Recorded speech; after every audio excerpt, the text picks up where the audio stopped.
ব্যারেসনাবাদ আসলেই মরণ ফাঁদ। হ্যালো গাইস, আসসালামু আলাইকুম, সবাইকে স্বাগতম আমার ভিডিওতে। আমরা আজকে যাচ্ছি বাংলাদেশের সর্ববৃহৎ সেচ প্রকল্প তিস্তা সেচ প্রকল্পে। এখানে আপনারা বিভিন্ন উপায়ে যেতে পারেন। রংপুর শহর থেকে 75 কিলোমিটার দূরেই তিস্তা ব্যারেজ অবস্থিত, অথবা আপনারা লালমনিরহাট হাতীবান্ধা উপজেলা থেকেও যেতে পারেন।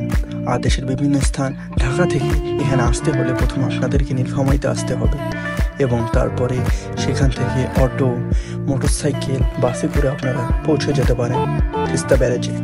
তিস্তা ব্যারেজ বা তিস্তা সেচ প্রকল্প বাংলাদেশের সর্ববৃহৎ সেচ প্রকল্প।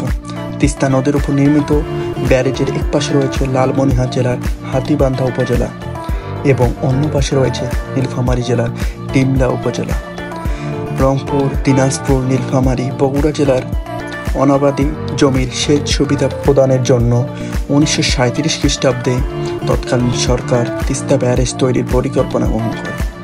পরবর্তীতে 1979 সালে 615 মিটার দৈর্ঘ্যের 44টি গেট বিশিষ্ট ব্যারেজের নির্মাণ কাজ শুরু হয়, যা 1990 সালে শেষ। ব্যারেজকে ঘিরে তিস্তার পাহাড় সেজে উঠেছে অপরূপ সাজে। পার সংলগ্ন এলাকায় বেশ কয়েকটি পিকনিক স্পট রয়েছে।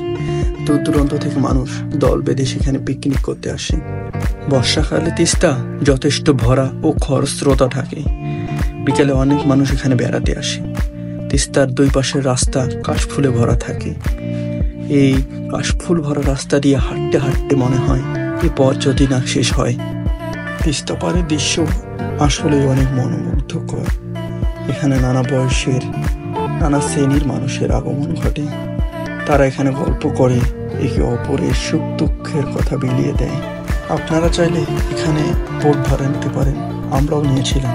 জনপ্রতি 30 টাকা করে আমরা একটি বোট ভাড়া করেছিলাম এবং তিস্তার এক পার থেকে অন্য পারে ঘুরে এসেছিলাম। তিস্তা যে উদ্দেশ্য তৈরি করা হয়েছিল সেই উদ্দেশ্য আজও হাসিল হয়নি। আমরা চেয়েছিলাম সুষ্ঠুভাবে এই পানি বণ্টন করা হবে, কিন্তু ইন্ডিয়া তা হতে দিচ্ছে না।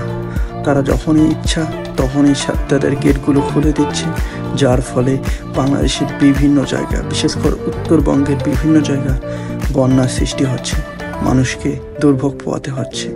আমি চাই এই ব্যারেজের পানিগুলো যেন সুষ্ঠুভাবে বণ্টন করা হয়, আমরা যেন আমাদের ন্যায্য পানিটা পাই এবং সেই পানি দিয়ে আমাদের ফসল ফলাতে পারি। ব্যারেজের পাশে রয়েছে মনোরম প্রাকৃতিক সৌন্দর্য ভরা অবসর রেস্ট হাউস। এখানে এসে আপনারা বিশ্রাম নিতে পারেন অথবা নাইট স্টে করতে পারেন। এর জন্য অবশ্যই আপনাদেরকে পানি উন্নয়ন বোর্ডের অনুমতি নিতে হবে। দেখতে দেখতে আমাদের আজকের যাত্রা এই পর্যন্ত শেষ হয়ে যাচ্ছে। ইনশাআল্লাহ আপনাদের সাথে দেখা হবে পরবর্তী কোনো ভিডিওতে। ততদিন পর্যন্ত সবার সুস্থতা ও দীর্ঘায়ু কামনা করে আমার ভিডিও এখানে শেষ করছি। আল্লাহ হাফেজ। আসসালামু আলাইকুম ওয়া রাহমাতুল্লাহি ওয়া বারাকাতুহু।